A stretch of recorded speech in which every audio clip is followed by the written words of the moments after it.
everyone. Welcome back to Poets and Quants' Must Reads, a quick digestible recap of the top business schools news sponsored by Center Court, our virtual admission events. I'm your host, Christy Blyzeffer, and I'll be highlighting the most important P&Q stories you might have missed. So let's get to it. Number 1, U.S. News' Topsy-Turvy MBA Ranking.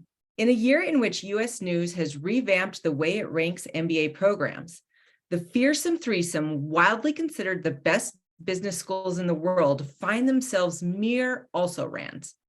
According to U.S. News' 2023-2024 MBA ranking, Stanford Graduate School of Business now ranks 6th in a tie with Dartmouth Tuck. Harvard Business School continues to languish in 5th place for the 3rd consecutive year, while Wharton slips to the 3rd position from 1st behind number 1 Chicago Booth and number 2 Northwestern Kellogg. The big news at the top of the U.S. News' ranking, however, is the upward momentum of Dartmouth College's Tuck School of Business. The school jumped 5 places to 6th, up from 11th a year ago, largely the result of the U.S. News' decision to increase emphasis on outcome measures and to reduce the weight it places on reputation. There's plenty of other wild swings in the new ranking, and P&Q editor and founder John Byrne packs the most important ones into his ranking analysis. You can find it now in our rankings tab. Number 2, Berkeley Haas returns to the top of U.S. News' part-time MBA ranking. In more U.S. News ranking results, UC Berkeley's Haas School of Business claimed the top spot for part-time MBA programs. Haas unseated the University of Chicago Booth School of Business, which has been ranked number 1 for the 4 previous years.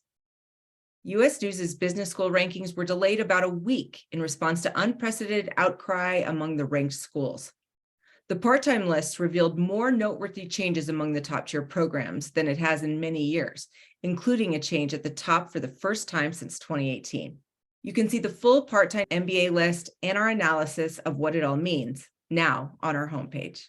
Number 3, the $150 million B-School donor who is also a superstar in the classroom.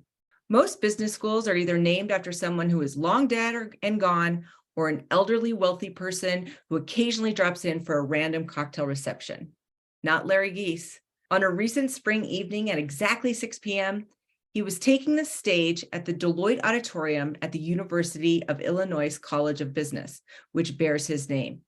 It wasn't his first time as a guest lecturer in entrepreneurial finance. In fact, this is now the 30th year he has taken a break from his job as founder and CEO of Madison Industries to play professor. Our own John Byrne was there for his latest lecture, which filled the 300-seat auditorium.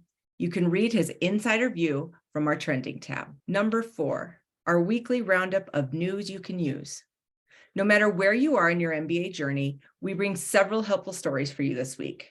First up, on the hunt for a top-of-the-line admission consultant? Be sure to check out our list of the top MBA admission consultants of 2023. We ranked the consultants from 1,233 verified client reviews submitted to Poets and Quants from September 21 to August 2022. You'll find the full ranking on our homepage. Next, what's changing in the new GMAT test? Well, basically everything. Our friends at Fortuna Admissions outlines what's different in this helpful article, the GMAT Focus Edition, what's new and what's unknown. You can find it in our admissions hub. And finally, if you're on the hunt for a fat employment package from a big consulting firm, or if you've secured the offer but are now looking at a delayed start date, don't miss our latest reporting on the troubled sector. What do consulting hiring delays mean for the MBA class of 2023? Offers a clear picture of the troubling jobs landscape for consultants. You can find it in our homepage. And that's it for this week's Must Reads recap. I also want to alert school seekers to Poets and Quants' upcoming MBA Festival admission event. In these virtual panels, you'll hear from admission gurus and career experts from leading business schools around the world. Our next event is June 6th and 7th, and you can register now for free. Again, I'm Christy Blyzeffer, and you can join me next week right here for a recap of what's important in the world of business education. Thanks for listening, and as always, stay informed.